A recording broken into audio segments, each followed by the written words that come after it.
नमस्कार, आप देख रहे हैं किसान इंडिया और मैं हूं आपके साथ रश्मि अग्रवाल। चलिए बिना देर किए फटाफट से नजर डालते हैं किसान एक्सप्रेस में आज की 5 बड़ी हेडलाइंस पर। ओमान का बड़ा फैसला, केरल के पोल्ट्री सेक्टर में बड़ी हलचल। भारत से जा रही मूंगफली और खाद्य सामान पर इंडोनेशिया का एक्शन, 10 जहाज सीज। जम्मू कश्मीर में सूखे का खौफ, 96% कम बरसात से पानी खेती पर खतरा।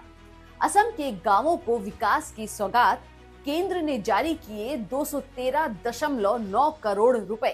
गुवाहाटी से ग्लोबल कनेक्शन APEDA के मंच पर विदेशी खरीदार। केरल के पोल्ट्री सेक्टर में बड़ी हलचल। खाड़ी देशों में केरल की पोल्ट्री इंडस्ट्री की मजबूत पहचान है और ऐसे में अचानक वहां से आई एक खबर ने कारोबारियों की चिंता बढ़ा दी है। ओमान सरकार ने केरल से जीवित पक्षियों और उनसे जुड़े कुछ उत्पादों के आयात पर फिलहाल रोक लगा दी है।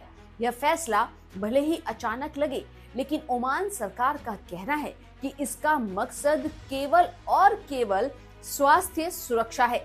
टाइम्स ऑफ ओमान के मुताबिक कृषि, मत्स्य और जल संसाधन मंत्रालय ने साल 2026 का नया आदेश जारी करते हुए साफ किया है कि हालात सामान्य होने तक केरल से जीवित पक्षियों की एंट्री नहीं हो सकेगी।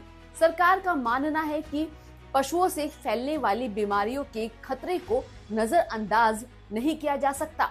यह निर्णय पशु चिकित्सा, क्वारंटीन कानून और एक्सपर्ट्स की सलाह के आधार पर लिया गया है।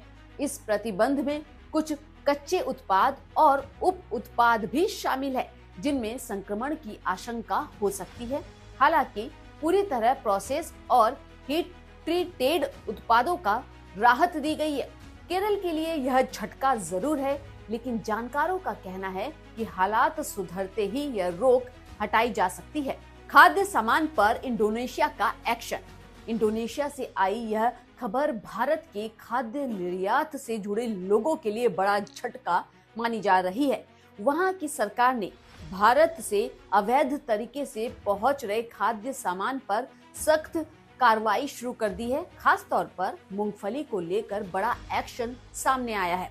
जांच में खुलासा हुआ कि मूंगफली, चावल, चीनी, प्याज, लहसुन और सूखी मिर्च जैसे जरूरी खाद्य उत्पाद नियमों को ताक पर रखकर चोरी छिपे इंडोनेशिया पहुंचाए जा रहे थे। यह सामान पहले मलेशिया के बंदरगाहों तक भेजे जाते और फिर छोटे जहाजों से इंडोनेशिया में उतारे जाते थे। मीडिया रिपोर्ट्स के बाद सरकार हरकत में आई और अब तक कम से कम 10 जहाज रोके जा चुके हैं। सरकारी आंकड़े बताते हैं कि लाखों टन खाद्य सामग्री जब्त की गई है, जो अवैध व्यापार के बड़े नेटवर्क की ओर इशारा करती है। इस पूरे मामले में अफ्लाटॉक्सिन बड़ा कारण बताया जा रहा है, जिसकी वजह से पहले भी भारत से मूंगफली के आयात पर रोक लग चुकी है। अब सख्ती के बाद साफ है कि भारत इंडोनेशिया खाद्य व्यापार में नियम और गुणवत्ता सबसे बड़ी कसौटी होंगे। जम्मू कश्मीर में सूखे का खौफ। जम्मू कश्मीर की सर्दी इस बार उम्मीदों पर पूरी तरह खरी नहीं उतर रही है। जनवरी का महीना, जो आमतौर पर बर्फबारी और बारिश के लिए माना जाता है, इस बार घाटी से लेकर जम्मू और लद्दाख तक सूखा ही रहा। हालात ऐसे हैं कि जनवरी के पहले 18 दिनों में सामान्य से करीब 96% कम बारिश दर्ज की गई है। भारतीय मौसम विभाग के अनुसार जहां औसतन 33 मिलीमीटर बारिश होनी चाहिए थी, वहां अब तक सिर्फ 1.4 मिलीमीटर वर्षा हुई है। कश्मीर घाटी के कई जिलों में तो एक बूंद भी बारिश नहीं हुई, जबकि जम्मू और लद्दाख के हालात भी कुछ अलग नहीं हैं। एक्सपर्ट्स बता रहे हैं कि 2018 के बाद से सर्दियों में बारिश और बर्फबारी लगातार घट रही है। इसका सीधा असर जल स्रोतों पर दिखने लगा है। झेलम नदी का जल स्तर खतरनाक रूप से नीचे चला गया है। खेती और बागवानी पर निर्भर किसानों को चिंता बढ़ गई है, खासकर सेब उत्पादकों की। वहीं सूखी हवा और धूल के कारण सांस की बीमारियां बढ़ रही हैं। अगर जल्द बर्फबारी नहीं हुई तो आने वाले महीनों में हालात और गंभीर हो सकते हैं। केंद्र ने जारी किए 213.9 करोड़। असम के गांवों के लिए केंद्र सरकार से एक बड़ी और राहत भरी खबर सामने आई है।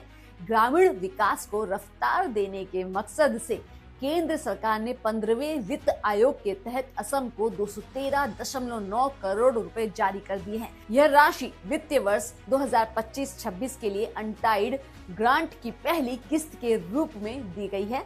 इस फंड का सीधा फायदा असम के पंचायती राज संस्थानों को मिलेगा। राज्य की 2192 ग्राम पंचायतें, 182 ब्लॉक पंचायतें और 27 जिला परिषदें इस राशि की हकदार है। खास बात यह है कि यह पैसा सीधे स्थानीय निकायों तक पहुंचेगा ताकि गांवों में विकास कार्यों को जमीन पर उतारा जा सके।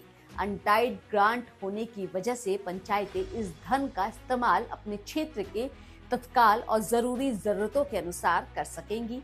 हालांकि नियम साफ है, इस राशि का उपयोग कर्मचारियों के वेतन या कार्यालय खर्चों में नहीं किया जा सकेगा। यह फंड संविधान की 11वीं अनुसूची में शामिल विकास कार्यों पर खर्च होगा। सरकार को उम्मीद है कि इससे असम के ग्रामीण इलाकों में बुनियादी सुविधाएं, स्वच्छता और स्थानीय विकास को नई गति मिलेगी। गुवाहाटी से ग्लोबल कनेक्शन। असम के किसानों के लिए एक बड़ी और उम्मीद जगाने वाली खबर सामने आई है। उनकी उपज को सीधे अंतर्राष्ट्रीय बाजार से जोड़ने की दिशा में एपीडा और असम सरकार ने मिलकर गुवाहाटी में एक खास ऑर्गेनिक कॉन्क्लेव और बायर सेलर मीट का आयोजन किया। इसका मकसद साफ था, किसानों की आमदनी बढ़ाना और असम के कृषि उत्पादों को दुनिया तक पहुंचाना। इस आयोजन में 30 से ज्यादा निर्यातक, 9 विदेशी आयातक और असम के करीब 50 किसान उत्पादक कंपनियां एक ही मंच पर नजर आई। यहाँ किसानों और खरीदारों के बीच सीधी बातचीत हुई, जिससे लंबे समय तक चलने वाले व्यापारिक रिश्तों की उम्मीद बनी है। असम की जोहा चावल, केला, अनानास, संतरा, असम लेमन और जैविक मसालों को विदेशी बाजार में खास पसंद मिल रही है। कार्यक्रम में निर्यात के लिए जरूरी गुणवत्ता सर्टिफिकेशन और अंतर्राष्ट्रीय मानकों पर भी विस्तार से चर्चा हुई। कृषि मंत्री अतुल बोरा ने भरोसा दिलाया कि सरकार किसानों को हर स्तर पर सहयोग देगी। यह पहल असम की खेती को वैश्विक पहचान दिलाने की मजबूत शुरुआत मानी जा रही है। किसान एक्सप्रेस की 5 बड़ी खबरों में फिलहाल के लिए बस इतना ही। आप मुझे दीजिए इजाजत और देखते रहिए किसान इंडिया। धन्यवाद। अगला स्टेशन आपकी मनचाही मंजिल खुशहाली है। खुशहाली के दरवाजे चारों ओर से खुले रहेंगे। किसान इंडिया के साथ यात्रा करने के लिए आपका धन्यवाद।